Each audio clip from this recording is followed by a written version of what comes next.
wages are a little higher, and finally lands a job with the company that is hired to guard the Watergate office building. And so he is there 6 weeks before the break-in, and so he hadn't been there very long, and his job was to work the graveyard shift, and that's Yeah. how he starts at the Watergate.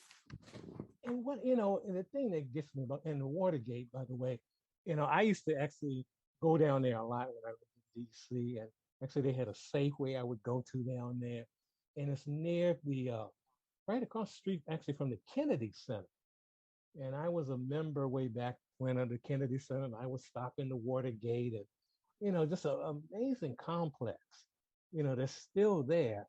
But Frank, but what you talk about in the book, because you mentioned about the story is about Watergate, what you're writing, and about his life, but also you're talking about also the discrepancies of a poor African American male versus white America, and that's the thing that really got me.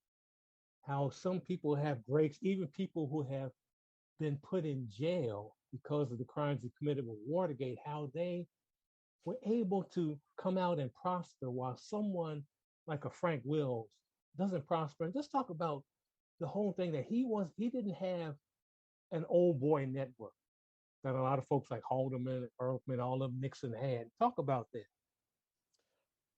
So after Watergate, Frank Wills is able to, for lack of a better word, cash in on his fame. And when I say cash in, he's certainly nothing to the extent that Nixon did, No, or Alderman, or Gordon Liddy, who was on Miami right. Vice. Because Adam, when you think about it, Watergate has become, I want to say, when you consider movies, books, foundations, I would say it's a billion-dollar industry when you consider everything that came out of that. And Yeah, look at Woodward and Bernstein. my They were a goodness, 29 and 27-year-old journalists who were working the Metro beat, which is like when you're in a newsroom in the 1970s at the Washington Post, that's like the bottom of the totem pole. They just happened to be at the right place at the right time. And to their credit, they certainly did a magnificent job investigating the story, but they became multimillionaires right? very soon after. Nixon sold his memoirs for six figures. Nowadays, that would be in the millions. Um, the list. Some of these. Some of them became actors. Some of them did commercial endorsements. And some of them had very little to do with Watergate. One of them was the chairman of the Senate Investigation Committee, Sam Ervin. So Yeah. it's just, As I remember too, Sam Ervin also he put out an album of his sayings at the time. He was so popular that there was an yeah. album of him. He's not singing on. He's just talking about his own folksy sayings. And so there was money, and the money is still being made right now. I mean, there's a movie that's coming out on HBO later, I think in September, it's about Martha Mitchell and stars of Julia Roberts. But I was reading a write up on it, and even in the write up, they were saying, "Yeah, we're going to be talking about so many of the figures that happened during that time with Watergate, even Frank Wills." And that was it. They put him in as like even Frank Wills. Yeah, the problem is that historians have not figured out how to explain Frank Wills's role. I mean, first of all, for the first few years, they referred to him as a janitor. They didn't even, Right. That's right. they sometimes would not even refer to him by name. So they would just say the night watchman Right. or the black janitor. And then finally, his name actually appears, in print, when these books are being written. And oftentimes they focus that Frank wasn't doing his job, they took a long break. And they disregard also his time, in terms of what he was doing before Watergate. He didn't have the kinds of opportunities that these other people who were involved um, with the scandal. He didn't go to an Ivy League school. He didn't have a father figure, as I mentioned. I mean, it just none of that. And so he's also thrust into fame. And unfortunately, there could not have been a worse person Oh, I was to about to do ask that. you about this person you're about to talk about. Yeah, yeah. I mean, he's an introvert, and so now not only is he an introvert, but he's an uneducated introvert, Right. and so he makes a lot of mistakes. He says things that he regrets. He contradicts himself. He gets bamboozled Yeah. hiring Oh, this agents. lawyer that is just, Yeah, and I say lawyer loose, who comes in and talk about this guy, because this cat is just awful.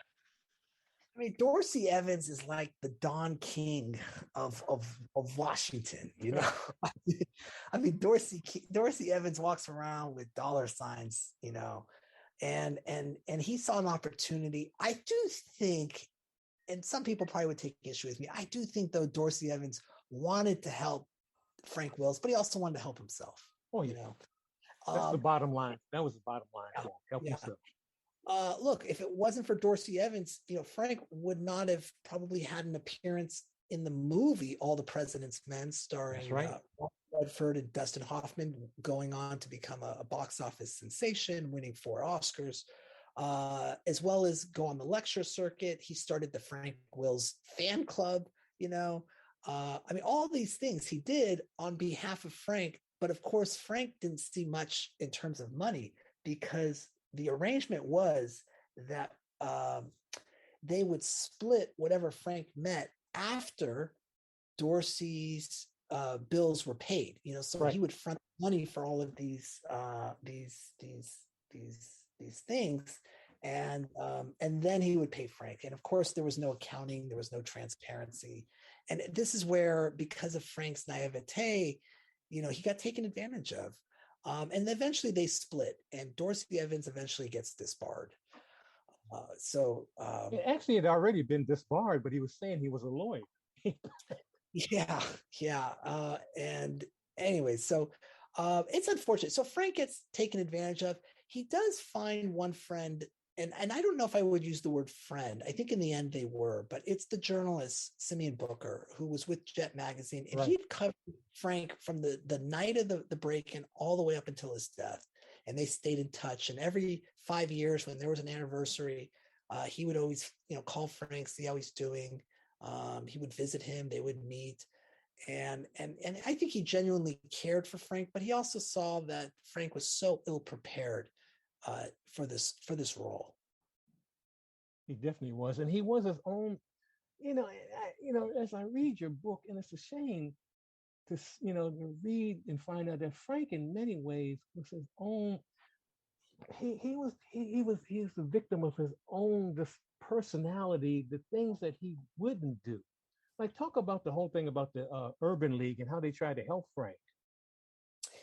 Yeah, and this is where Dorsey Evans, his influence was negative in terms of the impact it was having on Frank. Dorsey wanted Frank to go out on the lecture scene, and give some talks. By the way, Frank wasn't much of a public speaker, but it was just the appearance. It was to receive awards. It was to go, like I said, on these tours around the country, mostly at Black churches and colleges and things like that, and to meet the Watergate hero. But the Urban League really genuinely wanted to help Frank. Of course, they also kind of had an agenda too. They wanted to show that they could help someone, Right. like Frank Wills. I mean, everyone wanted a piece of Frank, but it wasn't because they wanted to help Frank 100%. They always had an ulterior motive. But the Urban League did try to help Frank get a high school diploma, and they made connections with members of Congress who they were hoping that, if Frank gets a diploma, can you get him a job, with the Capitol Police, or another type of security job? And they said, yeah, but he needs to get at least a high school diploma. And so he was doing well. He was on track. Dorsey Evans would tell the Urban League, he's slow, he has learning disabilities. But then when the Urban League would actually meet with Frank, they said, no, he's fine. He just He just needs some guidance and some patience. But unfortunately, Frank got distracted. Frank was hoping for the quick buck, and Dorsey Evans showed him the way, and he never followed through. And so he eventually abandoned his studies, and he never got a high school degree. And that's really a shame. And I knew a personality in in media and all who met Frank, and they were telling me how, and this was in 1980, how Frank was basically was a little, at the time when he met Frank, that Frank was a little arrogant, and it turned him off. Um, yeah, I think Frank was aloof. Yeah, I think that there's an assumption that he's arrogant because he's this celebrity. right, I everything I've read about Frank, I've never even at the peak of his fame, he was on Geraldo before it was called Geraldo. I mean, he was being interviewed by Diane Sawyer. I mean, he was, at one point he really was. He was quite the folk hero. But even then, I never got the impression that he was ever arrogant. But I could see how someone who meets him and makes that assumption, not knowing anything about Frank, right. because And I could he, see that, and also the aspect you talk about in the book, how some folks, there was a little jealousy there from other people of him. yeah, I mean, I think that there was jealousy. I think a lot of people wanted to use him, for their own gains. And I talk about that over and over and over again. And Frank became very suspicious of people after a while. And so here you've got this guy who's already an introvert. He's already kind of skeptical of the media. And now he's skeptical of everyone around him because they don't know, are they really being nice to him because they want to Right. help him? Or are they just going to run to the media so they could sell a story for $25? And that's how he operated probably in the last 20 years of his life. And frankly, when I'm reading your book and just thinking about him, I try to put myself in his place. I don't blame him for being that way. For being a little paranoid, for Mhm. being a little bitter, because the thing you keep talking about, is also how he's seeing people profiting. He's seeing the Haldermans and Ehrlichmans and folks like that coming out of prison profiting. And he has to ask himself, as I would ask myself, well, where's my, how come I'm not profiting from Yeah, I mean, look, Frank got screwed. I it? mean, I mean, Yeah, with yeah, I mean, it's really sad. By the time he leaves Washington D.C., he has to go home and live with his mom.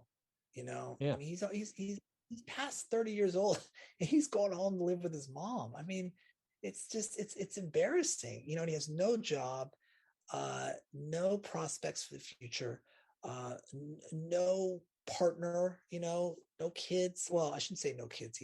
By this point he already had at least one, uh, but he didn't have much of a relationship with him. So it's just sad. Frank's life is a tragedy, and it's a tragedy for so many ways. But the one thing, the real takeaway